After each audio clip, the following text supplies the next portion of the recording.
Thank you. That concludes tonight's debate. Our thanks to my fellow moderators, to the candidates, and of course to all of you, the audience here and at home. The Nevada caucuses are this Saturday, with the South Carolina primary just 1 week later. Then the big prize, Super Tuesday on March 3rd. We'll be following it all for you. For now, for all of us at NBC News, I'm Lester Holt. Good day.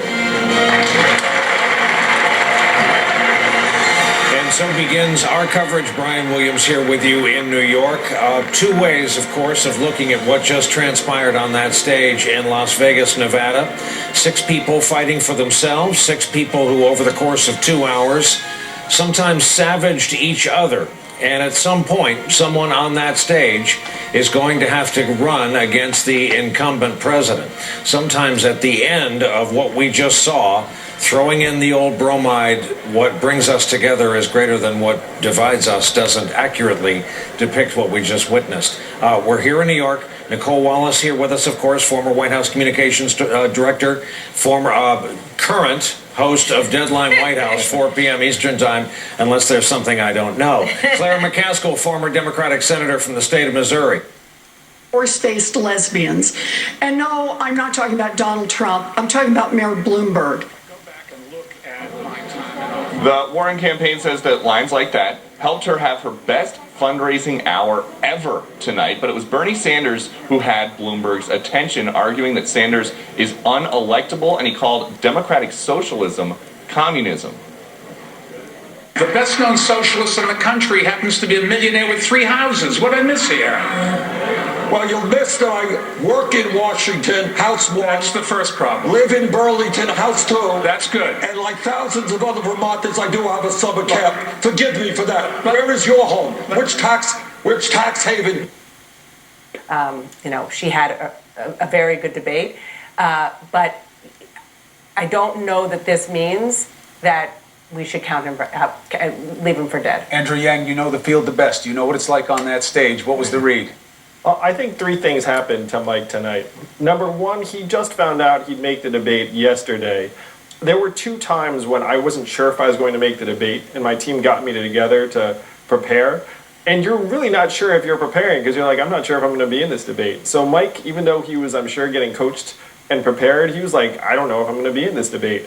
And so I don't think he was coached hard enough. Number 2, he was clearly instructed to keep his cool no matter what, but that ended up presenting as being lethargic and uninterested for a big chunk of the debate. And the third most telling thing is that if I'm his team, you know he's going to get a stop and frisk question, like a gender discrimination or mistreatment question. So you coach him and you have him give you 60, 75-second answers over and over again until he can do it in his sleep.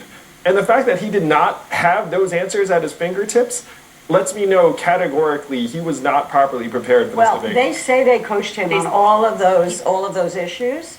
So And that he had extensive debate prep with real mock debates, with his aides playing all the roles of all the people. Listen, this was a disaster for Bloomberg. Bloomberg went in as the Titanic, billion-dollar machine Titanic.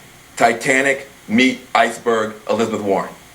She took him to task in a way that I've never seen in a debate. She took it over.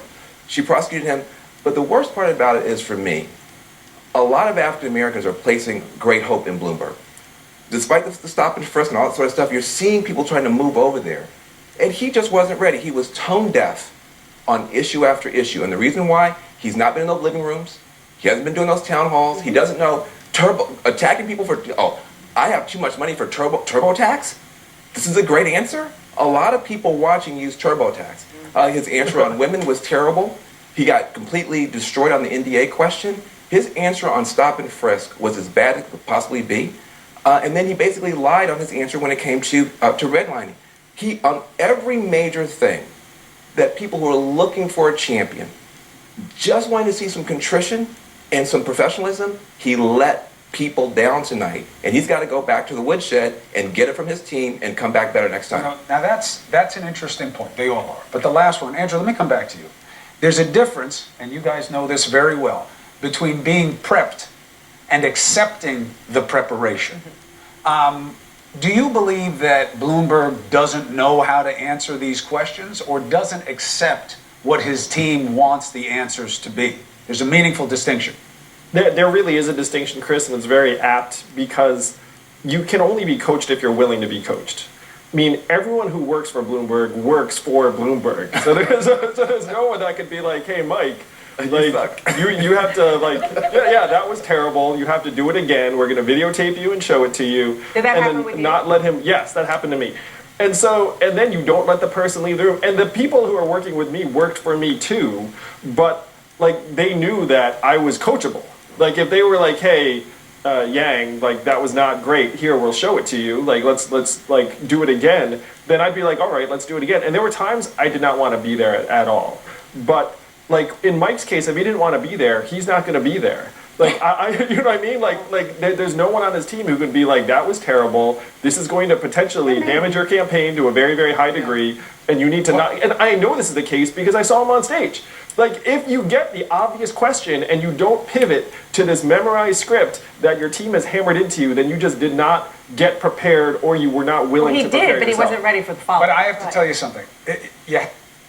Parents used what came of Dr. King's dream. Bernie Sanders is the big winner. She did have a great strike against Mike Bloomberg where he was really flustered about NDAs, non-disclosure agreements. So, Mr. Mayor, are you willing to release all of those women from those non-disclosure agreements so we can hear their side of the story? We have a very few non-disclosure agreements. How many is Let me that? finish. How many is that? None of them accuse me of doing anything other than maybe they didn't like the joke I told. And let me put, there's agreements between two parties that wanted to keep it quiet, and that's up to them. They signed those agreements, and we'll live with it. I said we're not going to get to end these agreements because they were made consensually, and they have every right to expect that they will stay private. If they want to release it, they should be able to release themselves. Can I add a word to Say this? yes. I mean, you hear Joe Biden there at the end.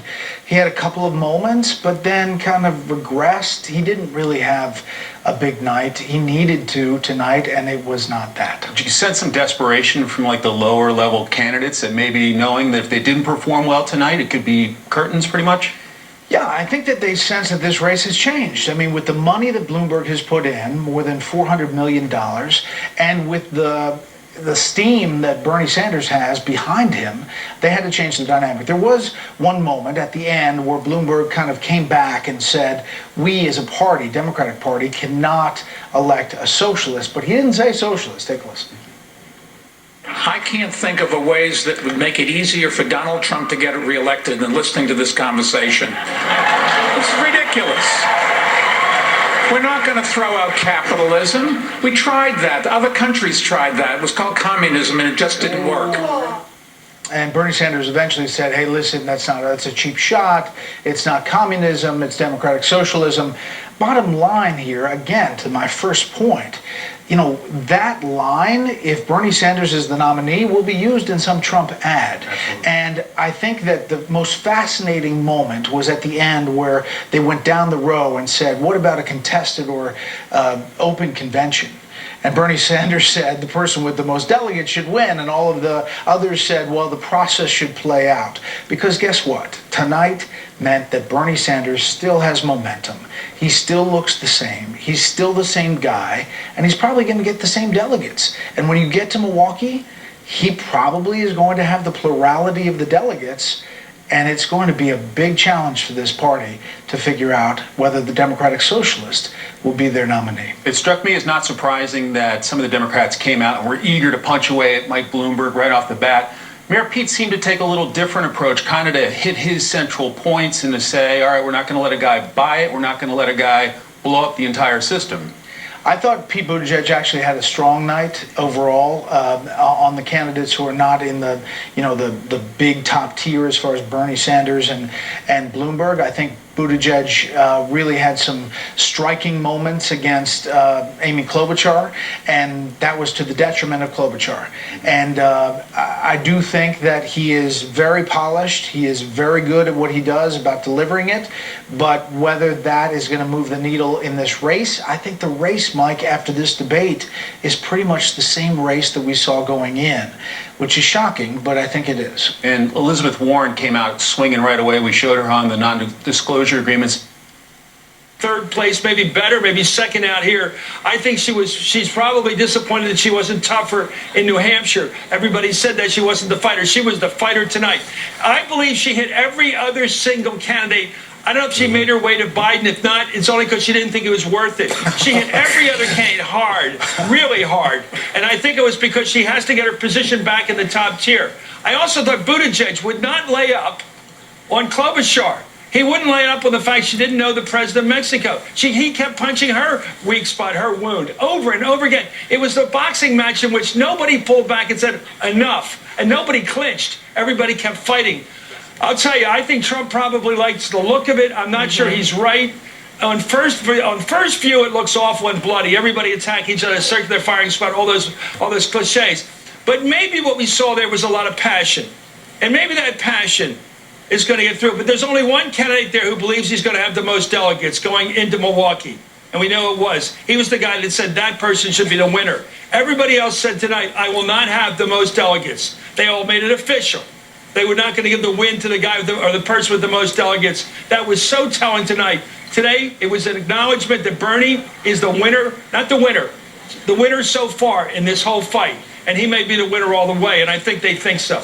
By the way, I've been told, despite the fact that both men were wearing their microphones apparently on the stage, we do not have audio of the moment we referenced at the top of our coverage here. And in all fairness, we shouldn't. It's the commercial break. They were having a conversation It was after with the each debate, other. yeah. I'm glad the audio doesn't exist, but we can ask them about it because it's quite a striking image of the two of them after this incredible one-on-one battle that was going on. Katie Tur watched tonight at something of a viewing party with some voters out there in Las Vegas. Katie?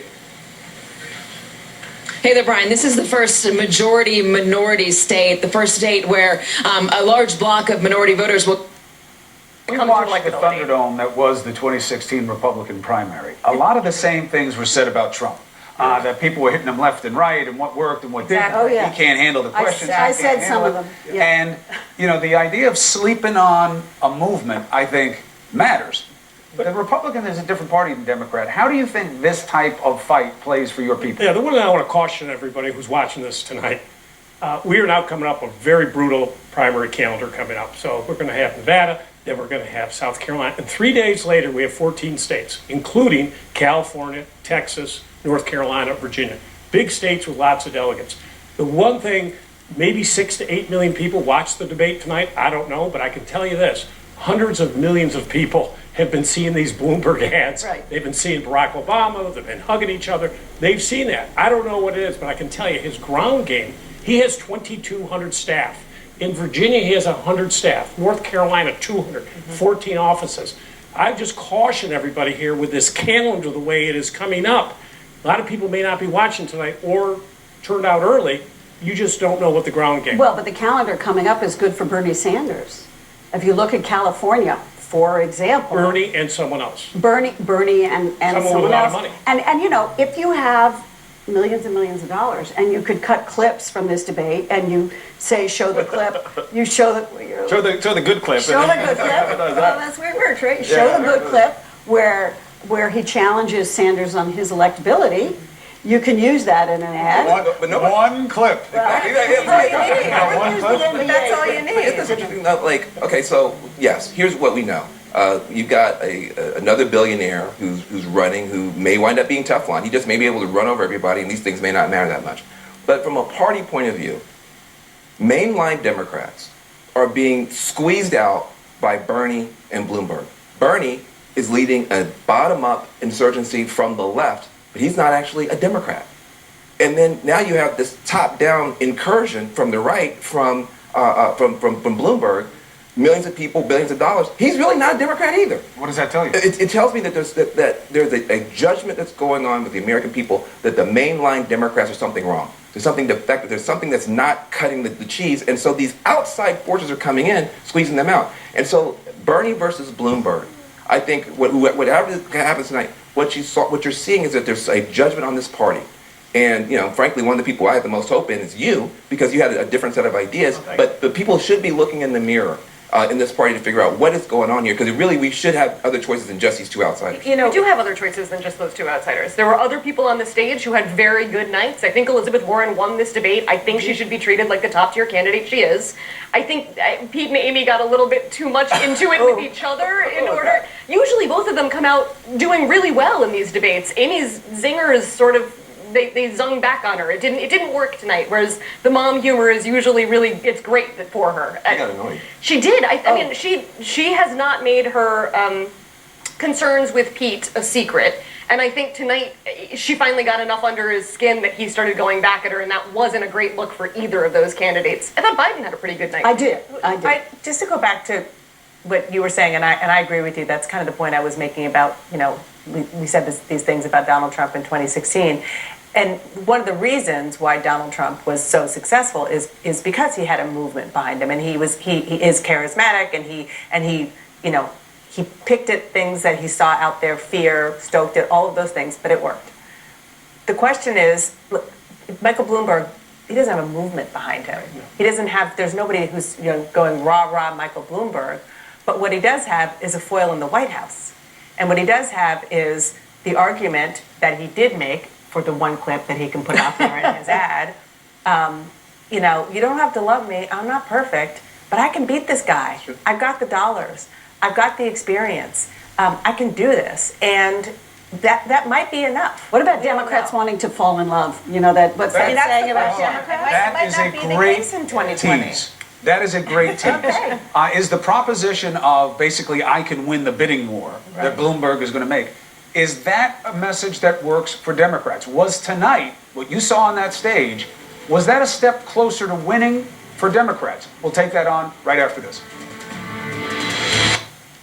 Party was simply not the case. And so there's a lot that people are beginning to learn. And last point I'll make, Brian, is that I've been in the lead for the vast majority of the time. Understandably, the target's been on my back. I've been vetted 60 days from Wednesday, and I'm not complaining. Never complain, never explain. Performance and your RO. Shape. And what now is going to happen is Bernie's going to get vetted a way he never has been before. You saw Mike getting vetted in a way that he never.